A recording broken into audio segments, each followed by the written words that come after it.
Endi deyapti haligi ayol. Bir joyga kirib ovqatlanaylik dedi. Dedi. Qizi aytdiki, "Onajon, men uyga ketmasam bo'lmaydi" dedi. "Kuyovingizga faqat bozorga ruxsat olib chiqaman" dedi.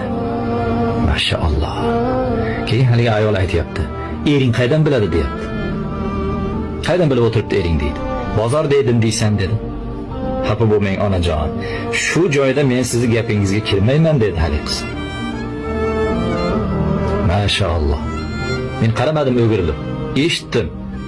Quloqlarim rohatlandi. Mana shunaqa ayollar bor ekan, Umar ibn Abdul Azizlar tug'iladi hali yana.